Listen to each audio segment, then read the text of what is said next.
Today's readings present us with a profound and painful contrast.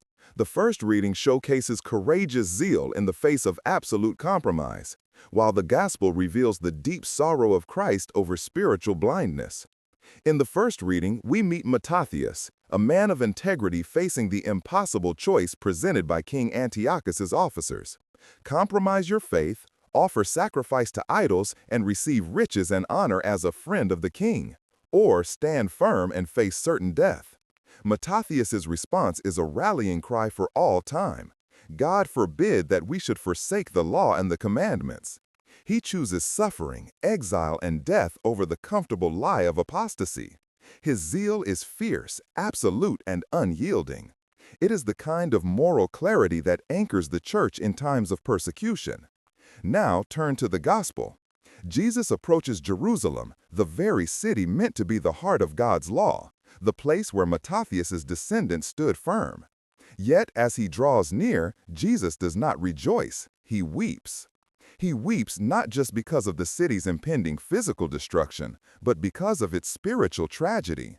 If this day you only knew what makes for peace, but now it is hidden from your eyes. Jerusalem had the law, the prophets, the temple, and the history of Mattathias. Yet they failed to recognize the one thing that truly mattered, the time of their visitation. They missed the Prince of Peace, Jesus, standing right in front of them, offering them the only true and lasting peace. They were looking for a political savior, a military king, a glorious sign. Instead, they got compassion, humility, and challenging truth.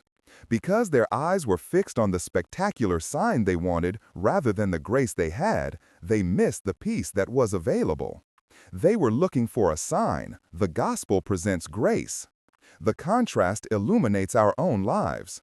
We are constantly tempted, just as the Jews in Modin were, to compromise our faith for comfort, status, or popularity. Do we have the zeal of Mattathias to shout, "I will not depart from my religion in the slightest degree," even when it costs us reputation or ease? More importantly, are we like the people of Jerusalem, missing our moment of visitation? Christ visits us daily, in the person who annoys us, in the need of the poor, in the silence of prayer, and in the Eucharist.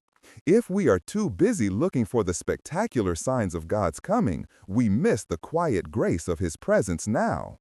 Let us ask for the grace to have both, the courageous zeal to stand firm for the law of Christ, and the spiritual clarity to recognize the Lord and the peace He offers us in every ordinary, messy, beautiful moment of our lives.